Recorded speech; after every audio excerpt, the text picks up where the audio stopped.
Allez, c'est parti. On va terminer notre projet du coup par le petit footer. Donc, on va aller chercher notre démarcation comme d'habitude. Donc ça, hop, je le sélectionne et je vais venir donc tout en bas, me le mettre juste ici. Et donc ici, ce sera la démarcation du footer.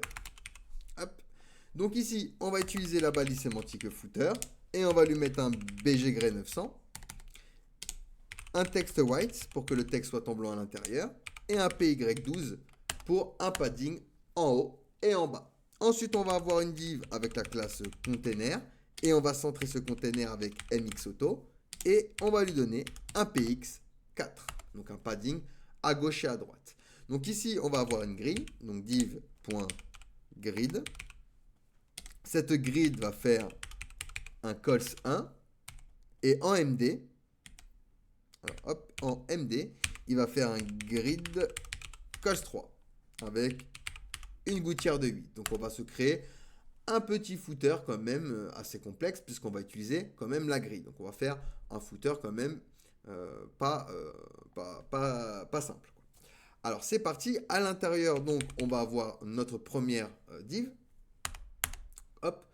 Et on aura donc un H3 avec un texte XL font bold et MB4 pour le margin bottom. Donc ici, ce sera contactez-nous. OK. On aura donc un P avec texte grey 400. Adresse 123 rue de Paris. Paris-France. Hop, on invente. Ensuite, on aura le numéro de téléphone, par exemple. Donc, téléphone. Alors, on va mettre, hop, un numéro fictif comme ceci. On aura par exemple email.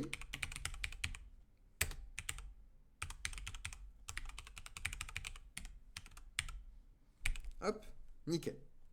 Et donc là, on va avoir notre première section, vous voyez, contact.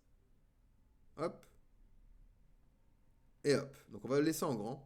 On va laisser en grand comme ça, on voit le résultat final en grand et on verra après le responsive. Donc je me mets après cette div. Et là, on va se créer une nouvelle div. Donc pareil, ici, on aura un H3. Donc je vais récupérer celui-ci. Et ici, donc, on va mettre lien utile. Et on aura ici donc un UL, donc une liste non ordonnée, à qui on va mettre un space Y2, un NLI avec un A qui va pointer sur rien, à qui on va lui rajouter des classes. Donc texte grey 400. Et lorsqu'on va le hover, on va mettre le texte en white. Donc on aura ici accueil, à propos,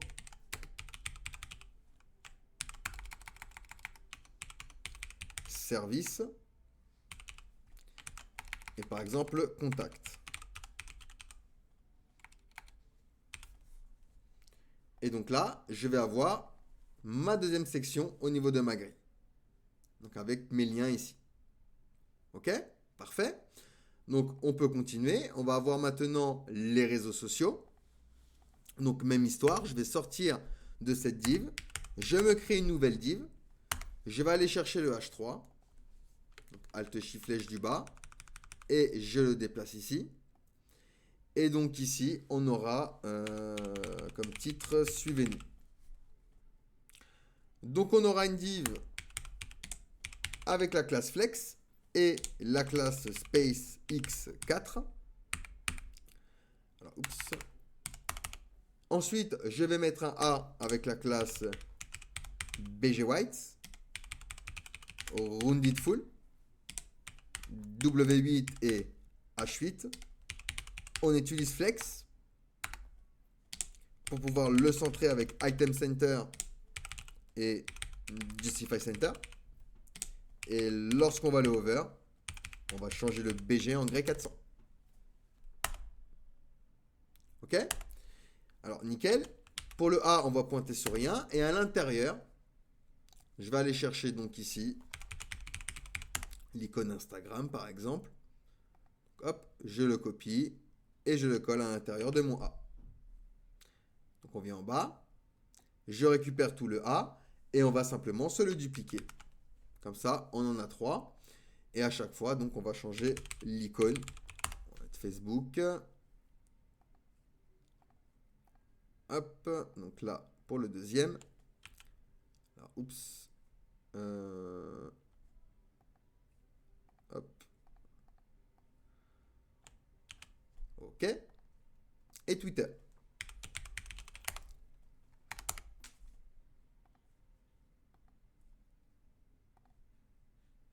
On va le mettre ici.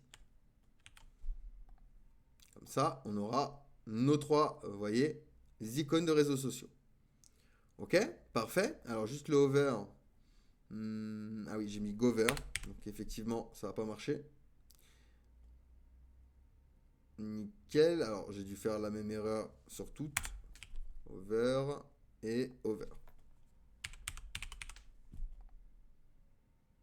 Nickel. Donc, on a bien ici nos petits réseaux sociaux. Donc, on va mettre un petit copyright. Donc là, je sors de 3 divs. 1, 2 et 3. Et ici, donc, on va se faire une div avec la classe TextCenter et la classe TSGray400. Et un petit margin top 8 pour le pousser. On va faire le et anglais copy point virgule pour avoir le signe du copyright. La minute de code 2024 tout droit réservé. Hop. Et du coup, je vais bien avoir mon petit copyright ici à la fin. Et du coup, ici, nous avons notre petit footer responsive. Il va s'adapter au menu mobile comme ceci. Parfait, nickel. Eh bien, on a fini avec notre projet. On a codé une landing page, vous voyez, simplement avec les classes de Tailwind CSS, avec les classes utilitaires. Et on a pris vraiment pas beaucoup de temps pour se faire une belle petite landing page comme ceci. Alors qu'en CSS classique, cela nous aurait demandé un peu plus de code. Donc voilà pour ce petit projet. Allez, posez-moi des questions si vous en avez, sinon nous passons à la suite.